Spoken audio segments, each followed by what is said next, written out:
వైశాఖ పురాణం 1వ అధ్యాయం. వైశాఖ మాస ప్రశంస.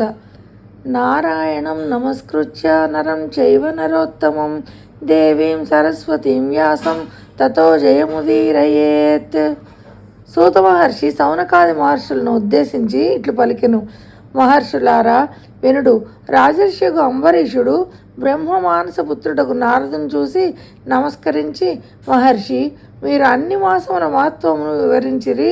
అన్ని మాసముల యందును వైశాఖ మాసం మిక్కిలి ఉత్తమమైనది, శ్రీ మహావిష్ణువునకు మిక్కిలి ప్రీతిపాత్రమైందని చెప్పారు.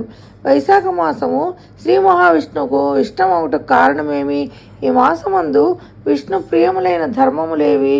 మానవులు ఆచరించవలసిన దానములను వాని ఫలములను వివరింపకోరుచున్నాను. పూజ, దానము మున్నగు వానిని ఏ దైవమును ఉద్దేశించి చేయవలేను? వాటి ఫలమెట్టిది? పూజా ద్రవ్యములెట్టివి? మున్నగు విషయముల గురించి దయించి వివరింపకోరుతున్నానని సవినయముగా ప్రశ్నించెను. నారదుడు, రాజర్షి అంబరీష, వినుము అని ఇట్లు పలికెను.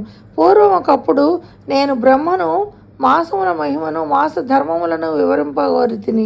బ్రహ్మయు, నారద, శ్రీ మహావిష్ణువు లక్ష్మీదేవికి మాస ధర్మములను చెప్పుచుండగా వింటిని. నీకిప్పుడు శ్రీ మహావిష్ణువు లక్ష్మీదేవికి చెప్పిన విషయమునే చెప్పుదును. మాసములన్నిటిలోనూ కార్తీకము, మాఘము, వైశాఖము ఉత్తమములు. ఆ 3 మాసములలో వైశాఖ మాసం మిక్కిలి ఉత్తమము. వైశాఖము ప్రాణులకు తల్లివలే సదా సర్వాభీష్టములను కలిగించును. ఈ మాసమందు ఆచరించిన స్నానము, పూజ, దానము మున్నగునవి పాపములన్నిటినీ నశింపజేయును. ఈ మాసమున చేసిన స్నాన, పూజ, జపదానాదులను దేవతలు సైతము తలవంచి గౌరవింతురు. విద్యలలో వేద విద్య వలె, మంత్రములలో ఓంకారము వలె, వృక్షములలో దివ్య వృక్షమైన కల్పవృక్షం వలె, ధేనువులలో కామధేనువు వలె, సర్పములలో శేషుని వలె, పక్షులలో గరుగ్బంతుని వలె, దేవతలలో శ్రీ మహావిష్ణువు వలె, చతుర్వర్ణములలో బ్రాహ్మణుని వలె, ఇష్టమైన వాటిలో ప్రాణము వలె, సౌహార్ద్రములు కలవారిలో భార్య వలె, నదులలో గంగానది వలె, కాంతి కలవారిలో సూర్యుని వలె, ఆయుధములలో చక్రము వలె, ధాతువులలో సువర్ణం వలె, విష్ణు భక్తులలో రుద్రుని వలె, రత్నములలో కౌస్తుభము వలె, ధర్మహేతువులకు మాసములలో వైశాఖ మాసం ఉత్తమమైనది. విష్ణు ప్రేమ ఒకటి చేతనే వైశాఖ మాసమును మాధవ మాసమని కూడా అందురు. విష్ణు ప్రీతిని కలిగించు మాసములలో వైశాఖ మాసమునకు సాటి అయినది లేదు.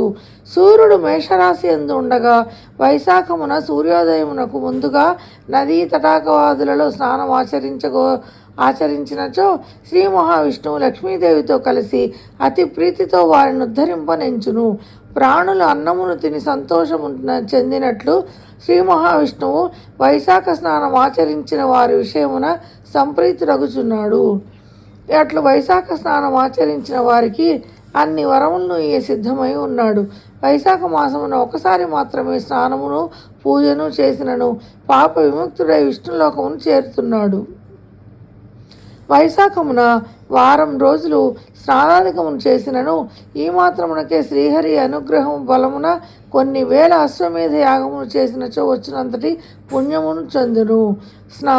స్నానము చే శక్తి లేక స్నాన సంకల్పం దృఢముగా ఉన్నచో అతడు 100 అశ్వమేధ యాగములు చేసినంత పుణ్యమునందును. సూర్యుడు మేషరాశిలో ఉండగా వైశాఖ స్నానము నది ఏరులో చేయవలనని సంకల్పించిన వాడై అసక్తుడై ఉన్నను కొంత దూరమైనను ఇంటి నుండే ప్రయాణమైన వాడు వైశాఖమున నదీ స్నాన సంకల్పం దృఢముగా ఉన్నచో విష్ణు సాయుధ్యం పొందును. అంబరీష మహారాజా, సర్వలోకములందును తీర్థ దేవతలు బాహ్య ప్రదేశమున ఉన్న జలము నది అయినను తడాకమైనను సెలయేరైనను అందు చేరి ఉండును. జీవి చేసిన సర్వ పాపములను జీవి అట్టి జలమున పవిత్ర స్నానం ఆచరించే వరకును యముని ఆజ్ఞను అనుసరించి జీవి సూక్ష్మ శరీరమును అనుసరించి వ్రత చేయుచుండును. జీవి వైశాఖమున అట్టి బాహ్య ప్రదేశమున ఉన్న జలమున స్నానం ఆచరింపగానే ఆ జలమును అధిష్ఠించి ఉన్న సర్వ తీర్థ దేవతల శక్తి వలన ఆ జీవి చేసిన సర్వ పాపములు హరించును. సర్వతీర్థ దేవతలు సూర్యోదయమును మొదలుకొని 6 గడియల వరకు బాహ్య ప్రదేశమునందున్న ఆ నదీ జలమును ఆశ్రయించి ఉండును. ఆ జలమును తామున్న సమయమున స్నానమాచరించిన వారికి హితము కలిగింతురు. చేయని వారికి శాపాదులచే నశింపచేయుదురు. వారు శ్రీ మహావిష్ణువు ఆజ్ఞను అనుసరించి ఇట్లు చేయుదురు. సూర్యోదయమైన 6 గడియల తర్వాత తీర్థదేవతలు తమ తమ స్నానములకు పోవుదురు.